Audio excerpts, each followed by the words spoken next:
Okay, today we're going to look at a parallel circuit, labeling, and a table. Okay, so I'm going to start off with a parallel circuit. As always, this is a diagram that we use to aid us with the information. So here's a problem. Again, the longer line at the top is the positive terminal. Shorter line at the bottom is the negative terminal. We have our conductor. We have our first resistor. We have our second resistor. And our third resistor. As always, we have to label our resistors. This first resistor is going to be R1. The second one, R2. The third one, R3. The given information is that we have a 9-volt battery. This could be a battery from a motorcycle. Motorcycles usually come with 9-volt batteries. The first value of our first resistor, it's given 1.5 ohms. Second one is also given 3 ohms, and then lastly 1.5 ohms. Okay, so that's the information given. Now, before we begin, let's take a look at the characteristics of a parallel circuit. So first characteristic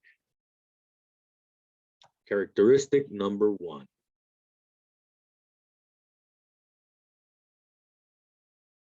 Characteristic number 1. Put it in black. There we go. Number 1. We have more than one path. Okay. So a parallel circuit will have more than one path. Always. That's what makes it a parallel circuit. Here we have multiple paths. We have electrons going to resistor number 1, electrons going to resistor number 2, and electrons going to resistor number 3. They should be connected. Okay, so we have more than one path. In a series circuit, it's only one path. For a parallel, more than one. Okay, so that's characteristic number 1. Characteristic number 2. Voltage remains the same everywhere.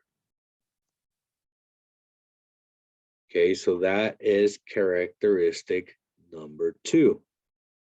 Voltage remains the same everywhere. Doesn't change. So what we have in our 9 volts, we'll have 9 volts everywhere. Okay, which is different than a series circuit. Series circuit, we had voltage drop. In a parallel circuit, voltage does not drop. But as a result, the amps or current in a parallel circuit changes depending on the resistor. Change proportional to the resistor. So as before, on a series, voltage change proportionally depending on the size of the resistor. On a parallel, current and amps change proportionally to the size of the resistor. Okay, so you can even call it like a amp drop or a current drop. Just like we had a voltage drop in a series circuit and a parallel, we're going to have current or amp drop, change, okay? But the same thing with voltage. Voltage is the same in a parallel. Well, current is the same everywhere in a series. Okay, so it's very important that we know these characteristics.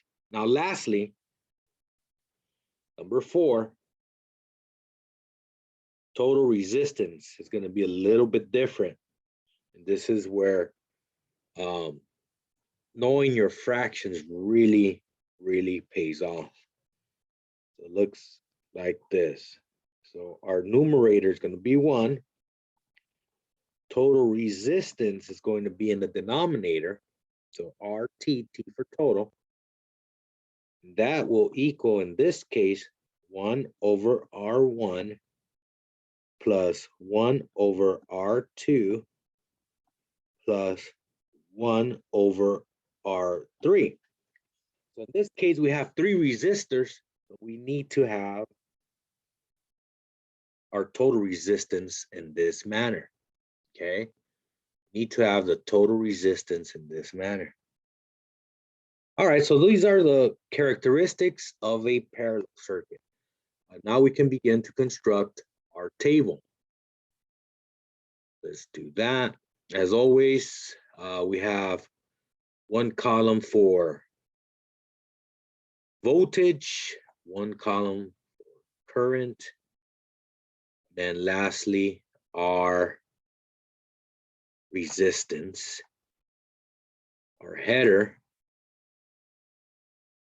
We form Ohm's law. V for voltage, I for current, and R for resistance. Okay, so V equals I times R, so that's Ohm's law. And then depending on how many resistors we have, so in this case we have 3 resistors, so we're going to have row number 1, row number 2, row number 3, and we always leave the bottom for our RT. We can begin to label these as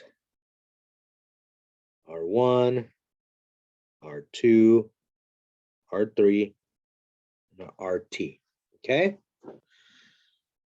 So let's start filling out the information that we have, okay? So what is given in a diagram is the 3 resistors. So in row 1, I'm going to place 1.5 ohms. That's from R1. R1 equals 1.5 ohms. R2 equals 3 ohms. And R3, same as R1, 1.5 ohms. Voltage. That is 9 volts. Okay, that's 9 volts. But wait a second. Let's look at number 2 to the left. It says voltage remains the same everywhere. So that means that if I have total voltage, I have voltage for R1, I have voltage for R2, and I have voltage for R3. And always remember to label your units depending on what they are. So for example, the 9 has a small v, V stands for voltage. The 1.5 has the omega, looks like the horseshoe, which represents ohms. Okay, now that's all that we currently have. And as always, we can only begin to solve in a 3-variable equation when we're only missing 1 variable. So for example, the first row, missing I there. We have 1 out of the 2 pieces. I mean, one out of the 2 pieces is missing.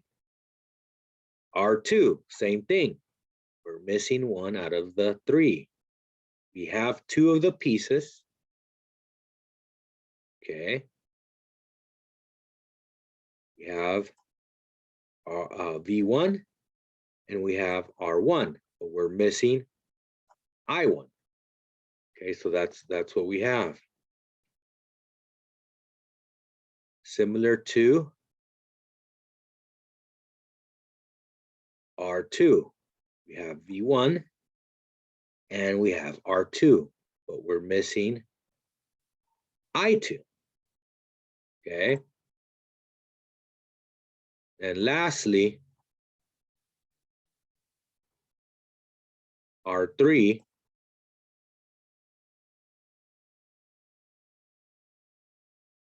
we also are missing one out of the three pieces. So let's focus on that. Now, let's use our aid, our diagram, our triangle.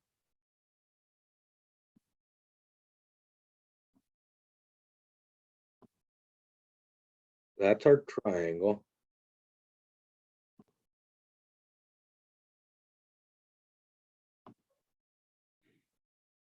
And we're going to split it in half. Top part is going to be our V.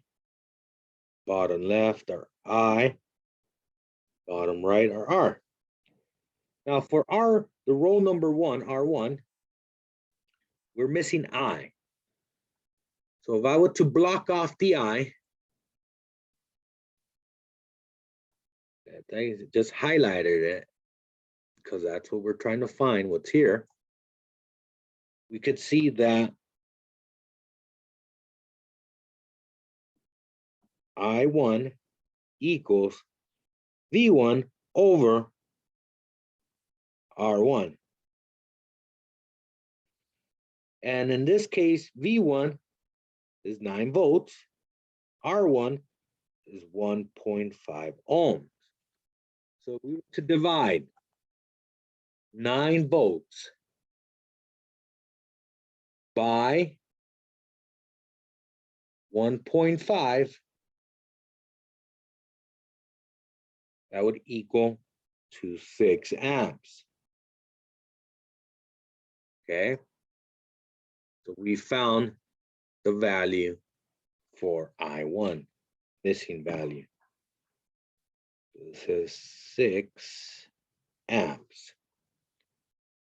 Row number 2, do the same thing. We can replace this one, that one, this information with 2. It's going to be a 2. It's going to be a 2. So voltage remains the same. Resistor number 2 is 3. 9 divided by 3 is 3 amps. So as I stated in the characteristic on the left, current is proportional to the resistor. The smaller the resistor, the more current. For example, 1.5 ohms on the first row is smaller than 3. Therefore, I'm getting more flow at 1.5 than I am in 3.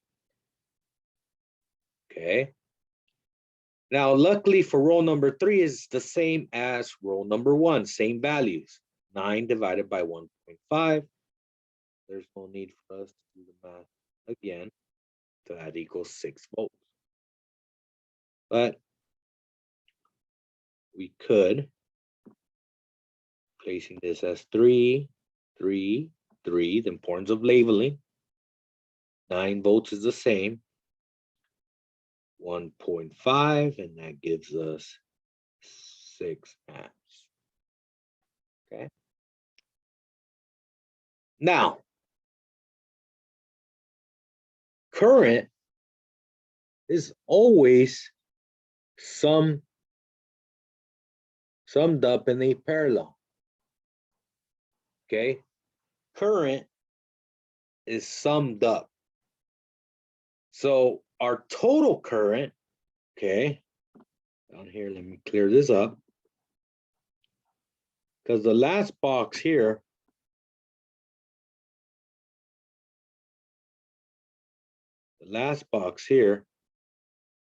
that I have in green, that's where total current is going to go. Okay. Total current is going to go there. And in order for me to acquire total current, I have to go IT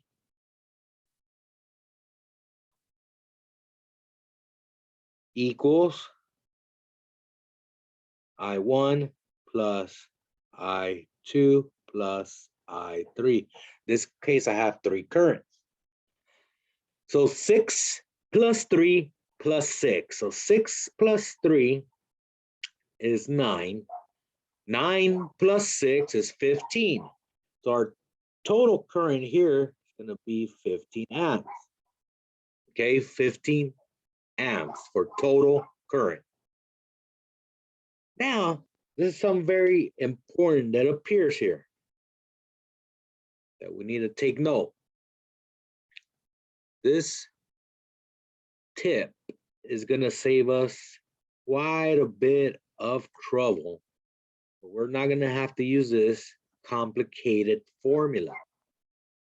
So if you notice on the total row, we have 2 out of the 3 pieces. We're only missing 1 out of the 3. So that means that I can use what? Well, I'm trying to find resistance. Okay. I want to make the connection that I'm looking for resistance.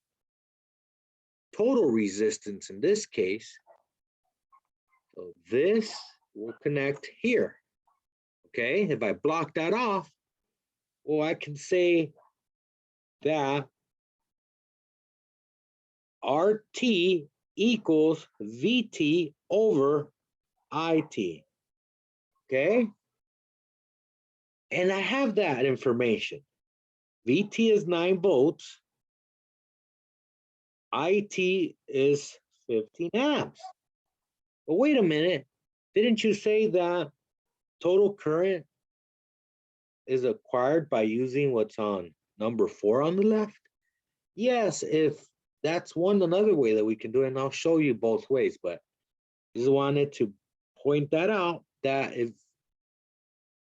if fractions gives you a little bit of trouble, you can find total resistance by dividing total voltage by total current.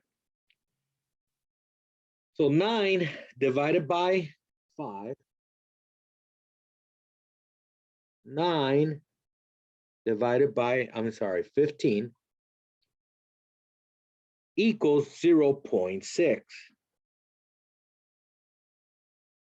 Let's not forget our label. 0.6 ohms. Now, something very interesting happens with parallel circuits. This is how you can check your work. Your total resistance will always be smaller than the smallest individual resistor. As a matter of fact, I'm going to write this down. This is something very important. It's going to be my characteristic number 5. So characteristic number 5 will be total resistance is less than the smallest individual resistor.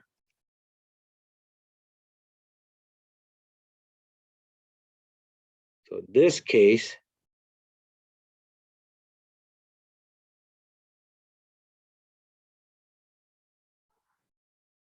So in this case, 0.6, that's my total resistance, is less than R1 or R3, because R1 and R3 are equal. That's the smallest individual resistor. This is one very important way to check your work.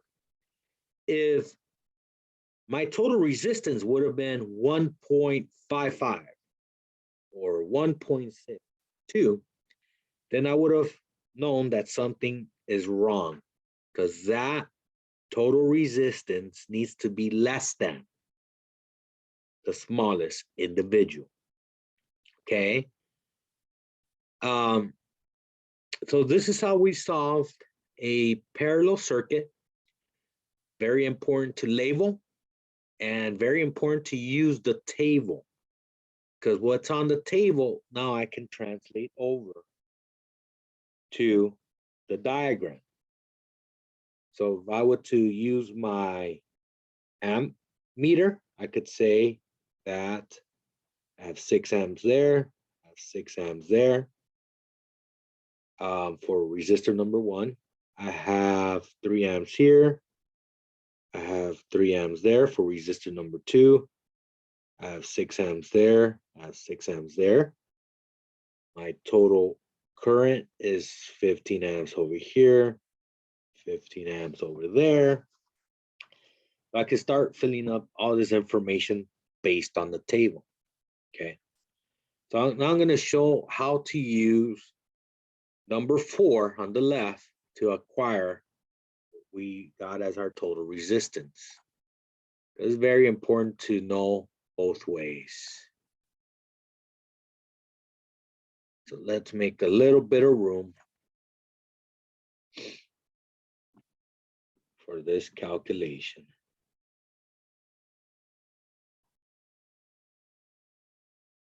Okay. So I'll leave number 4 there as a guide. So our total resistance is going to be 1 over RT equals, okay, so R1 is 1 over 1.5 ohms. R2 is 1 over 3. And R3 is 1 over 1.5 ohms.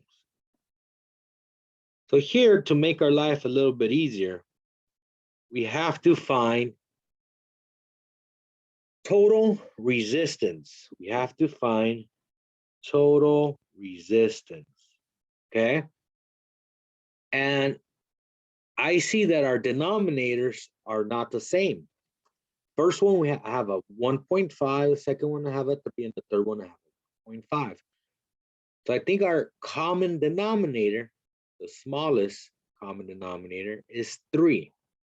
So I'm going to force the first denominator as a 3. And the way that I do that is I multiply this denominator by 2, this denominator by, numerator by 2, because we have to have equality. Okay, what I do at the bottom, I must do at the top. And luckily for us, we do the same thing for this fraction. 1 over 1.5, we multiply it, numerator by 2, the denominator by 2. So now we're going to have equivalent fractions. So 1 times 2 is 2. 1.5 times 2 is 3. The middle fraction, we didn't do anything to it, so we leave it be. Let's not forget our labels. 1 times 2 is 2. 1.5 times 2 is 3. So now we have the common denominator, which is 3. So we could set everything over 3. And we add 2 plus 1 plus 2. 2 plus 1 plus 2 as our numerators. That's what we do with fractions. We add our numerators. So 2 plus 1 is 3. 3 plus 2 is 5. We're going to have 5 over 3. 1 over RT. Now, we have a problem here. Our final answer, we have the RT as our denominator. So this guy here on the bottom left should be up in our numerator. So we could flip it. That's exactly what we're going to do. We're going to flip 1 over RT. Okay, so we're going to flip it. And that's going to become RT over 1. Now, that's on the left side. And in order for us to maintain equality, because we have an equal sign here, we have to do it to the right side. So 3 over 5. Okay, so it stops being 5/3, and we flip that. That becomes 3 over 5. So that's what we can have in order for us to get our answer, our total resistance. Now, if we were to divide 3 divided by 5, we would acquire what we got here, 0.6. So, wow, that was a lot of work. So that's why if you can, whenever you can, instead of doing all this work and all these fractions, you can rely on this method of VT over IT when you're dealing with parallel circuits instead of doing it. But sometimes you're forced to use the long way, the 1 over RT way versus RT equals VT over IT. Okay, but whenever you can, just use RT equals VT over IT. If you don't have a choice, you have the other tool that you can use. All right, well, thank you for watching and have a great day.